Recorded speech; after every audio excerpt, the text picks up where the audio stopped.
시편 122편 어제 다 전하지 못한 5절로부터 9절에 있는 말씀 다시 한번 말씀을 우리 교독하겠습니다. 5절로부터 9절에 있는 말씀. 거기에 심판의 보좌를 두셨으니 곧 다윗의 집의 보좌로다.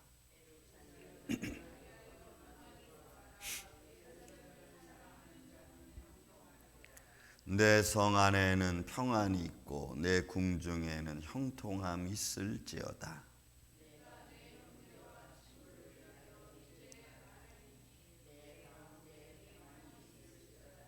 여호와 우리 하나님의 집을 위하여 내가 너를 위하여 복을 구하리로다.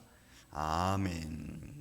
자, 122편은 다윗이 성전에 올라가는 찬양의 시로 되어졌다고 말씀드렸고, 그리고 여호와의 집에 관한 말씀이라는 말씀을 제가 드렸습니다.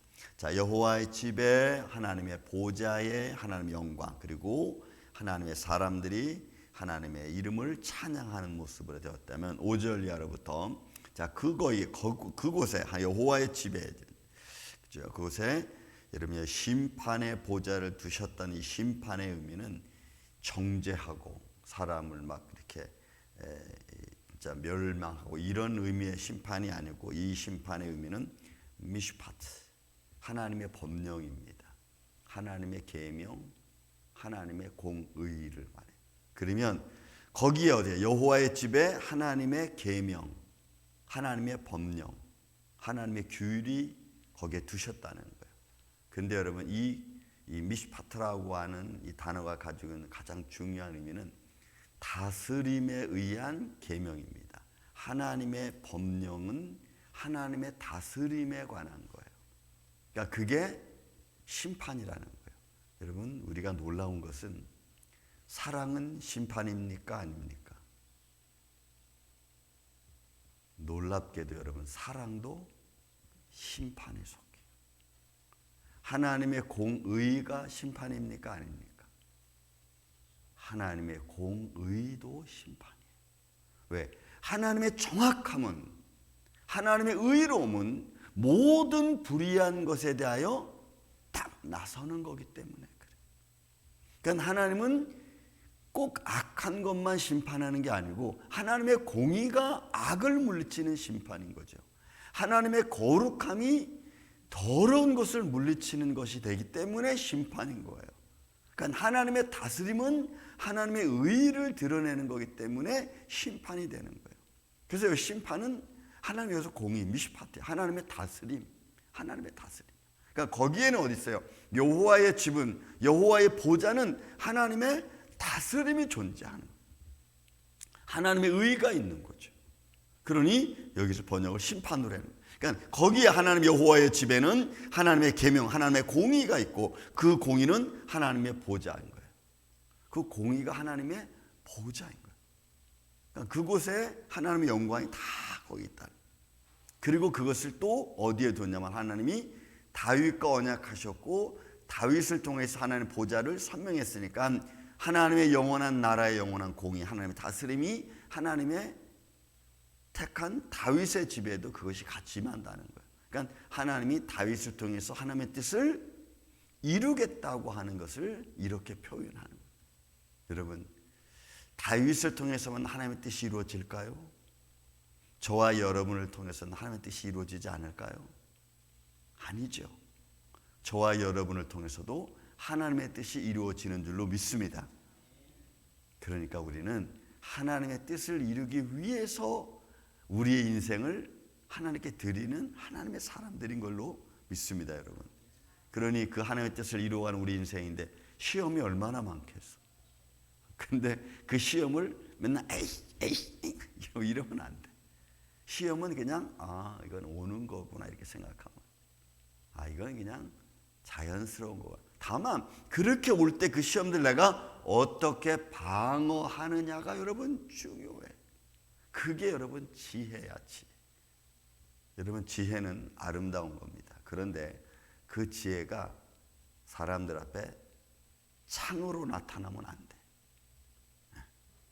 하나님의 지혜가 창으로 나타나면 사람을 찌르는 지혜가 되는 거예요.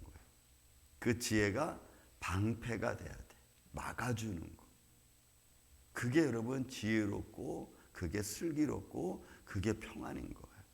그러니까 하나님이 이런 영광의 보좌, 하나님의 다스림을 하나님의 보좌에 두었는데 그것을 다윗의 보좌를, 다윗의 집의 보좌로 다니까 다윗을 통해서 하나님의 뜻이, 하나님의 다스림이 선포되어지는 거예요. 여러분 이게 얼마나 영광스러워요.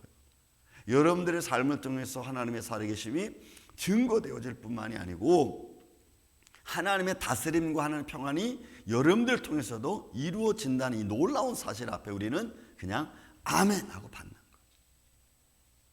그런 여러분들을 통해서 주의 뜻이 이루어지는 것이 얼마나 많겠어요. 아니 나 같은 사람이 뭘, 아니요, 나같이 연약한 사람을 통해서 하나님은 하나님의 영광을 드러내시는 줄로 믿습니다. 우리가 그런 믿음의 모습으로 우리가 나아가는 거예요. 우리는 내가 잘나서 쓰임받는다고 요만큼도 생각하면은 여러분 안 돼. 정말 우리는 아무 잘난 게 없지만 하나님이 나를 잘나게 해주시고 하나님이 나를 높여주시고 그런 거죠. 그러니까 우리는 늘 하나님 앞에 그냥 겸손할 따름이, 하나님의 영광이 내 안에, 하나님 말씀이 내 안에, 그것이 나를 강하고 담대하게 하고 때로는 하나님이 그것이 나를 높여주는 거죠. 그러니까 하나님의 다스림이 다윗의 집을 통해서, 다윗을 통해서 그 보좌를 선포하셨으니까 여러분 그 역사가 얼마나 크겠어요. 그러니까 구약 시대 때 보면 다윗의 맺은 언약이 구약 전체를 통과해요. 다윗 왕에게 하나님이 사무엘하 7장에 말씀하신 다윗의 언약 말씀하셔서 그게 여러분 BC 1000년경이에요.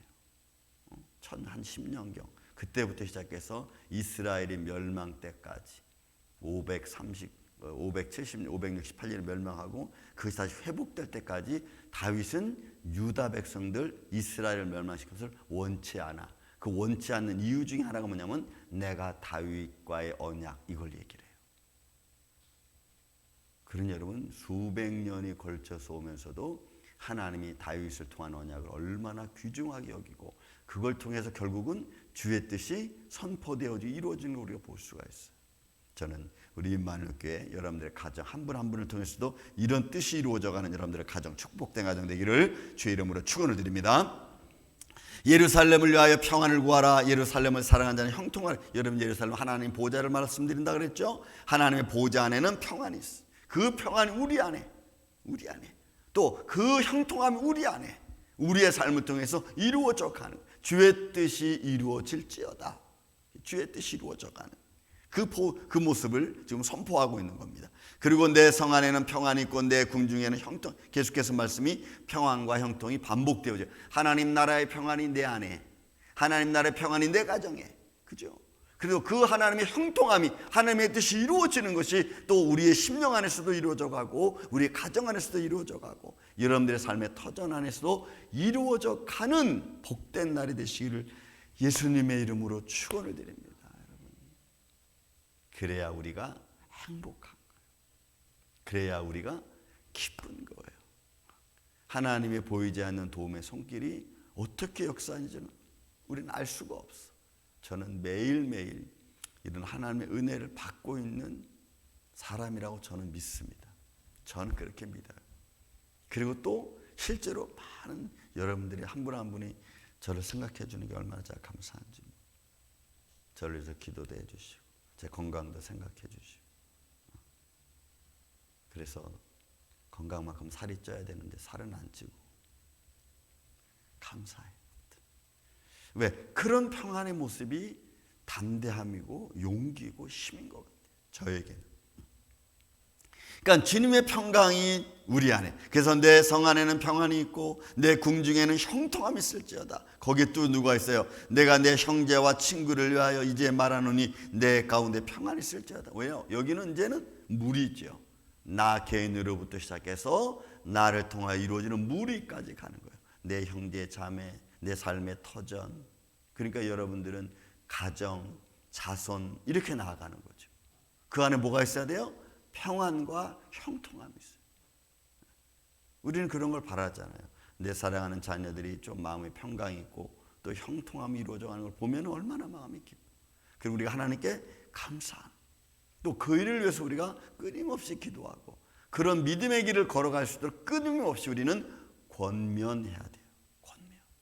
이거는 유일하게 부모님이 자녀들에게 할 수 있는 것 중에 하나가 여러분 권면이에요. 물론 다른 데서도 자녀들 받겠지만 그러나 부모님의 믿음의 권면이 절대적으로 필요해요. 그리고 또 믿음의 모습을 보여주는 것도 절대적으로 여러분 필요해요. 내 형제와 친구를 위하여 내가 이제 말하노니 너희 가운데 평안이 있을지어다. 여러분 우리 믿음의 교제 안에 지난주 주일날 말씀드렸듯이 믿음의 만남 안에서 그 안에서 우리가 하나님의 뜻이 우리의 삶 가운데서 열매 맺어가는 이런 복된 인생이 되어야 될 줄로 믿습니다. 그래서 하나님께 기도하고 나아가는. 그뿐만 아니라 마지막 절에 보니까 여호와 우리 하나님의 집을 위하여 내가 너를 위하여 복을 여기 구한다. 구하리니, 구하는 바카시라고 하는 것은 원래 찾고 요구하다는 그 뜻이. 그런데 왜 뭘 찾고 뭘 요구하는 거예요? 이 말은 굉장히 목적이 있어. 굉장히 중요해요. 이 바카시는 뭔가를 내가 갖기 위해서 구하는 거예요. 내가 뭔가를 확보하기 위해서 구하는 거예요. 내가 뭔가를 얻기 위해서 구하는 거예요. 그러니까 이 구한다는 것은 너희를 위하여 복을 구하리니. 그러니까 믿음의 사람들이 그 믿음의 뜻, 또 그들이 구하는 어떤 아주 절대적인 것들이 그들 안에 이루어지기를 원하는 거예요. 병든 자가 있습니까? 낫기를 구하잖아요. 또 우리 삶에 얽히고 설켰던 문제들이 있습니까? 이거 해결되기를 위해 구하잖아요. 그럼 이 박화시야 이게. 그런 것들이 하나님 다 이거 정말 필요합니다.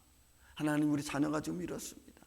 그러니까 그 바깥이 간절함은 늘 우리의 삶이 하나님 앞에 연락되어져야 되는 그런 믿음의 마음으로 우리가 나아가는 거죠. 뭐 안 돼도 상관없어. 되면 뭐 좋고 이러면 이게 아니고 정말 간절함. 여기서 구하는 것은 이 간절함. 무언가를 내가 하나님 앞에서 크게. 그래서 우리가 이런 것을 위해서 어떻게 해요? 때로는 시간을 정하여 놓고 금식도 하고 시간을 정하여 놓고 여러분들이 기도, 뭐 새벽 기도도 하고 또 특별 기도도 하고 뭐 이런 거예요. 이게 여러분 이 바카시야. 그러니까 지금 이 시편 기자 마지막 절 말은 뭐예요? 여러분들 안에, 너희 안에, 또 우리 친구 안에, 가정 안에, 우리 바운다리 안에 주의 뜻이 이루어지기를 간절히 바라는. 저도 우리 임마누엘교회 여러분들의 가정이 평안하기를 예수님의 이름으로 축원을 드립니다. 여러분들의 기도가 하나님 앞에 연락되기를 주의 이름으로 축원을 드립니다. 여러분들은 무엇을 하든지 예수님의 이름으로 할 때 다 형통하기를 주의 이름으로 축원을 드립니다. 건강하기를 예수님의 이름으로 축원을 드립니다. 그래서 그 믿음 안에서 평안이 깃들어가는 여러분들의 심령, 가정이 되어서 하루하루가 날마다 새로워지는, 날마다 영적으로 육적으로 무장해가는 복된 하나님의 영적 십자가 군병들 되시기를 주의 이름으로 축원을 드립니다. 사랑과 은혜가 많으신 아버지 하나님 감사합니다. 여호와의 집을 위하여 간구했던 그 영광을 위하여 간구했던 오늘 시편 122편에 있는 기자가 오늘 마지막 우리의 삶 속에서도 이 영광이 이루어지기를 위하여 기도했던 것처럼 주님의 몸된 임마누엘 장로교회 그리고 이에 속된 어린 주일학교로부터 시작해서 장년부 이르기까지 가정들의 소원에 기도가 오늘 주님 앞에 연락되길 원하고 그 기도를 통하여 평안이 이루어지길 원하고 그 기도 안에서 형통함이 이루어지기를 원합니다. 맡겼던 문제들이 예수 이름으로 풀려져 나가게 하여 주시고 모든 질병과 고통의 문제가 되기는 이들이 예수 이름으로 치유받게 하여 주시고 삶 속에 평안과 기쁨으로 충만하게 하여 주시옵소서. 오늘도 살아계신 주님을 의지하며 나아가는 사랑하는 성도들의 은혜 위에 은혜를 더하여 주시며 어둠의 세력에 옆도 틈도 타지 못하도록 주님께서 우리를 지켜 보호하여 주옵소서. 어디서는 영적 리더자들로 살아가는 주님의 몸된 교회 성도들 되게 하여 주실 줄로 믿습니다. 오늘 이 하루도 복된 하루 되게 하여 주시옵기를 원하오며 사랑이 많으신 예수님의 이름으로 기도하옵나이다. 아멘.